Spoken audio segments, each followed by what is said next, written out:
Now to talk further about the impact of the Republican-controlled House and Senate on U.S. foreign policy, we're joined in the studio by Eleanor Clift of the online news magazine, The Daily Beast. And Eleanor, I want to thank you for coming in. Sure. Let me ask you about this, kind of setting the table before they even take over.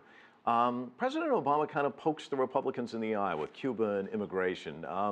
Give me your sense of what that does in terms of laying the groundwork for these two sides coming together and cooperating. Well, you could call it poking in the eye, or you could call it giving the Republicans a chance to make some progress on two important foreign policy issues where the American public is largely wanting these issues solved and resolved. The Republicans could walk away and just let these changes take place.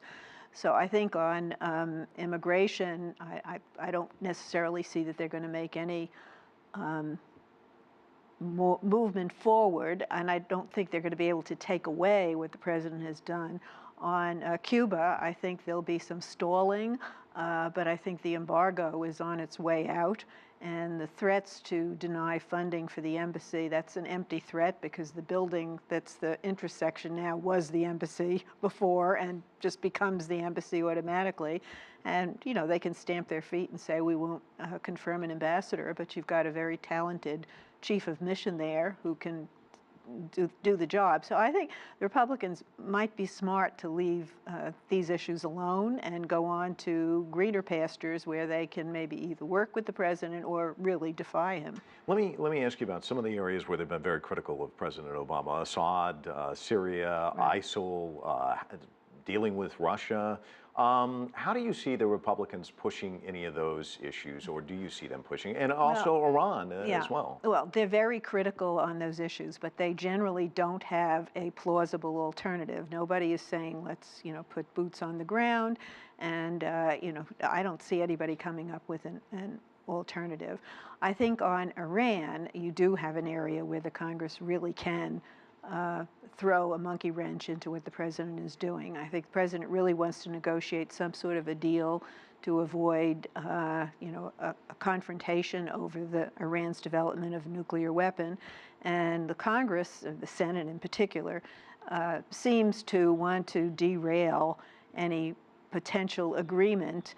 And they don't trust the Iranians. And you've got not only Republicans on that, but you've got Senator Menendez, who was the chairman of the Foreign Relations Committee, Democrat.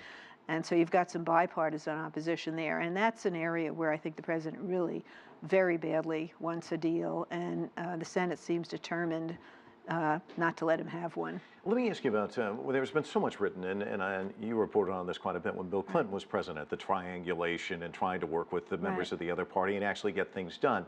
Is there a sense that Obama would be willing to do that sort of thing? Are there areas where you think there could be cooperation? Absolutely. Trade, principally. I mean, Democrats don't like these global trade treaties because they think the workers really get the shaft. And so there's some big trade deals in the works, and it looks like the Republican Congress will give the president what we call fast-track authority, that he can negotiate these big Asian Pacific deal, another one with Europe, that would increase America's leverage in the export-import market, and the president strongly wants that. And you have prominent Democrats, not just Republicans. The Republicans are actually with him on this. You have prominent Democrats, Elizabeth Warren, potential presidential candidate, who are probably going to try to filibuster and stop it. But if the president could put together a deal with Republicans and just enough Democrats, he's going to be doing what Bill Clinton did to build his legacy in areas that Democrats typically don't want to let a Democratic president succeed. Well, Eleanor, it's always a delight having you on the broadcast. Thanks so much for coming in. I wish we had more time, but we've run out of time. All right. Well, there's many more areas we can talk about. There's years ahead. We'll be seeing a lot of you in 2015, I suspect. Thanks again. Exactly.